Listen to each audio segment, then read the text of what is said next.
This is jail Singh. I'm from Khammam. And నేను 2 సార్లు UPSC mains రాయడం జరిగింది. అండ్ ఒకసారి ఇంటర్వ్యూకి అటెండ్ అవ్వడం జరిగింది సార్. అండ్ నేను యూపీఎస్సీ తెలుగులో రాయడం జరిగింది. నాకు తెలుగులో రాసినప్పుడు యూపీఎస్సీ ఎస్సేలో 139 మార్కులు రావడం జరిగింది సార్. అది ఎంతోమంది ర్యాంకర్ల కంటే కూడా ఒక ఉన్నతమైన మార్క్ గ్రేడ్. ఇంకా చాలా రావాల్సింది. But 139 it self highest standard score. తెలుగులో 2 ఎస్సేలే. యూపీఎస్సీలో వచ్చేసి మనకు 2 ఎస్సేలే ఉంటాయి సార్. అండ్ 12 పేజెస్ ఉంటాయి. అదే మనకు గ్రూప్ 1లో వచ్చేటప్పటికి 3 ఎస్సేలు ఉంటాయి.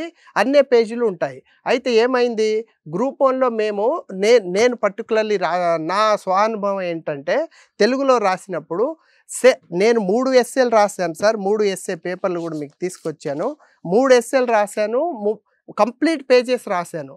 అంటే చాలామంది కూడా సమయాభావం వల్ల తక్కువ పేజెస్ రాస్తారు. బట్ నేను పేజెస్ స్పేస్ కూడా వదలలేదు. అండ్ 3 ఎస్సేలు కూడా నేను ఏ ఎస్సేని కూడా స్కిప్ చేయలేదు. చాలామంది 2 ఎస్సేలు రాసి ఒక ఎస్సే స్కిప్ చేయడం చేస్తుంటారు. అలా నాలాగా చాలామంది నాకంటే మంచిగా కూడా రాశారు. కానీ నాకొచ్చిన స్కోర్ ఏంటంటే గ్రూప్ 1లో ఎస్సే పేపర్లో 46 సార్. 46 అంటే ఎన్ని మార్క్స్ కండి?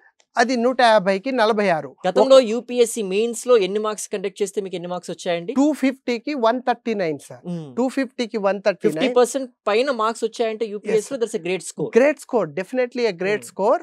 And that shows A high standardness of the presentation.